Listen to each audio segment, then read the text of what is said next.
Welcome to the fourth tutorial on philosophy in Islam. We look at the nature of religious experience, religious experiences in Islam, and divergent Muslim interpretations. Philosophy is the study of the nature of knowledge and existence, including questions about how we should live.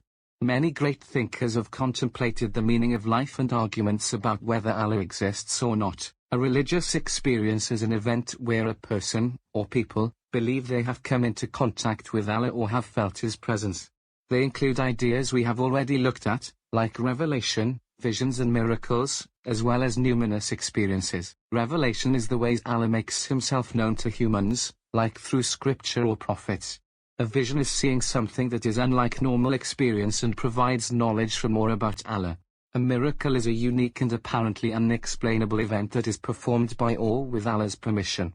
A numinous experience is when a person experiences or in feeling the beauty of Allah's creation. Religious experiences don't just happen to holy figures or religious people. Sometimes people with no faith claim to have them.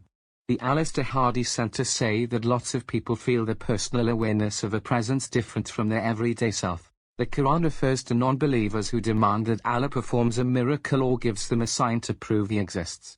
Allah's response is that He provides plenty of signs and that people with a strong faith see them. Allah also promises that He will reward those who look for Him, saying that He is close to them, or immanent, and He will guide them. Muslims believe that religious experiences can occur for anyone who is genuine in their search for Allah.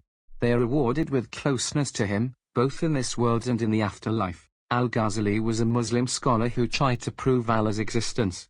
He had a nervous breakdown and stopped believing because he never felt satisfied with his own arguments.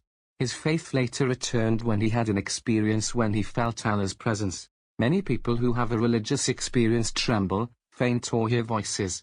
Prophet Muhammad shook with fear and fainted when he was inspired to reveal the Quran. Non-religious people, like atheists and humanists, don't believe that religious experiences come from God.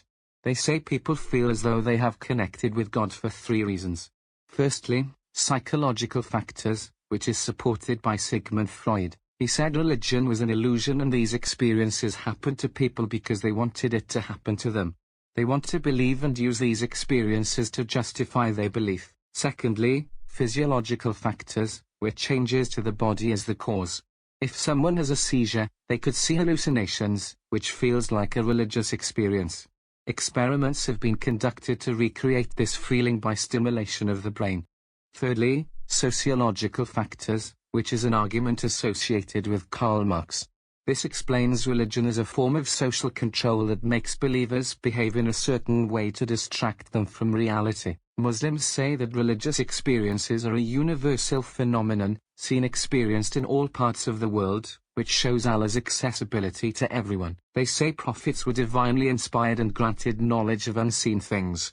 The moral, spiritual and social change brought by Muhammad's experience is unparalleled anywhere, so must have come from a higher being like Allah, not seizures. They say even if modern research can explain the causes, it doesn't undermine the experience.